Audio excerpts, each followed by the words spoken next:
Boker Tov, Shavua Tov, vous êtes sur studiokalita.com. Nous sommes le 28 mai 2017, le 3 Sivan 5777. Daniel Haïk au micro, David Amara à la technique et nous sommes très heureux de vous retrouver ce matin pour cette heure d'actualité quotidienne entre 8 et 9 heures chaque matin sur studiokalita.com, la nouvelle web radio des Israéliens et la nouvelle web radio en français des Israéliens. Une heure qui sera très chargée ce matin. Nous débuterons dans quelques instants cette heure d'actualité par les grands titres en Israël ce matin vers 8h08.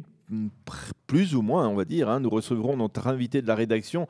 Et ce matin, l'invité sera Daphna Poznansky qui brigue le fauteuil de député des Français de l'étranger pour la 8e circonscription. Elle est déjà dans notre studio. On peut déjà lui dire Boker Tov, Daphna. Voilà, il faut appuyer sur le petit bouton rouge pour que l'on puisse vous entendre.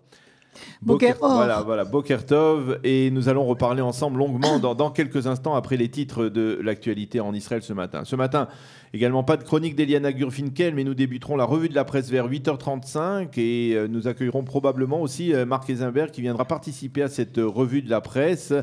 Ensuite, vers 8h50, nous aurons le plaisir de dialoguer avec Ilanit Korchia, qui est la directrice de la Chavaya israélite et qui nous parlera de l'action de cette Chavaya auprès de la jeunesse juive en France et en Europe.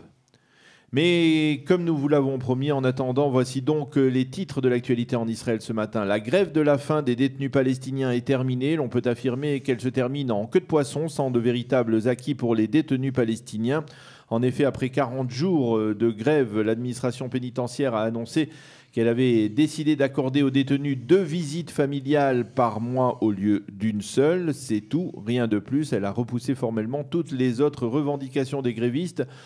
Plus de chaînes qui réclamaient plus de chaînes de télévision, plus de communication téléphonique. Donc du côté israélien, on affirme que ce sont les prisonniers qui ont tenu à mettre un terme à leur mouvement avec le début du Ramadan et qu'il n'y a pas eu la moindre négociation, dit-on donc au sein de l'administration pénitentiaire. Et l'on estime que ce mouvement donc est un échec à mettre au crédit de Marwan Barghouti, qui brigue, on le sait, la succession de Mahmoud Abbas en dépit du fait qu'il a été condamné et purge une peine de réclusion à perpétuité pour l'assassinat de 5 Israéliens durant la seconde intifada. 15 à 20 000 militants de la gauche israélienne se sont rassemblés hier sur la place Rabin pour marquer le 50e anniversaire de la guerre des 6 jours et de ce qu'elles ont appelé l'occupation des territoires. Au cours de ce rassemblement, un message du raïs palestinien Mahmoud Abbas a été diffusé. Dans ce message, Abbas appelle les Israéliens à accepter de faire la paix des braves, une formule récurrente lorsqu'il s'adresse à la gauche israélienne. Notre devoir envers les générations futures est de mettre fin au conflit, a-t-il déclaré. Quant au leader du parti travailliste, du camp sioniste Yitzhak Herzog, il a appelé à la formation d'un grand bloc qui réunirait toutes les formations politiques opposées à Binyamin Netanyahou, et ce afin, a-t-il dit, de le remplacer au pouvoir.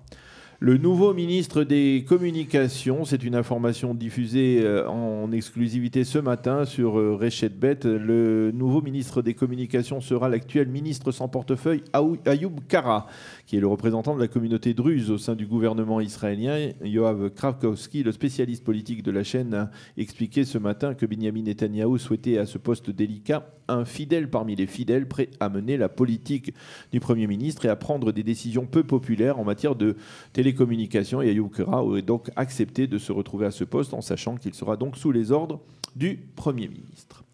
La météo pour terminer ces titres. Le temps sera ce matin plus frais sur l'ensemble du territoire israélien. Il reste toujours relativement ensoleillé. Il fera aujourd'hui 25 degrés à Jérusalem, 27 à Tel Aviv et 37 degrés à Eilat. Voilà, c'est la fin des titres et de l'actualité en Israël. Dans quelques instants, nous nous retrouvons avec Daphna Poznansky pour parler avec elle de sa candidature à la députation pour la 8e circonscription des Français de l'étranger. En attendant, un jingle.